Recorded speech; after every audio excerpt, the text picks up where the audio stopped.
So the NHS recommends everyone with a cervix should have a regular smear test. That means if you're a trans man who's not had his cervix removed, then you should have one too. When you go through the transition process, it's important to discuss cervical smears with your GP or healthcare providers. One of the items we use is a speculum. It's a plastic instrument that's inserted inside and open slightly to allow us to see the neck of the uterus, which is the cervix. A small amount of water-based lubricant can be applied to the speculum to help make the examination more comfortable.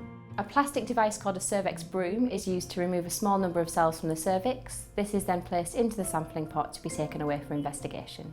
So as part of the smear test, the doctor or nurse will ask you to remove all the clothing from the lower half of your body. Some people might want to choose the gender of the person doing the test as well. Now, this isn't always possible. Remember, if you are feeling a bit uncomfortable with the person who's going to do the test, you can ask for a chaperone in the room while you have the procedure. It could be useful to discuss things with your healthcare provider before the appointment. You might be able to talk to them about language which would make you feel more comfortable, or ask questions about the environment.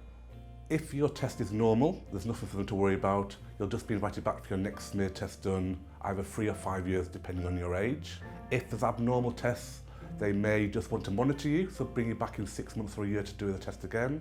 Or they may want to do a more in-depth investigation called colposcopy, which is where they use another test to have a look a bit more closely at your cells in your cervix.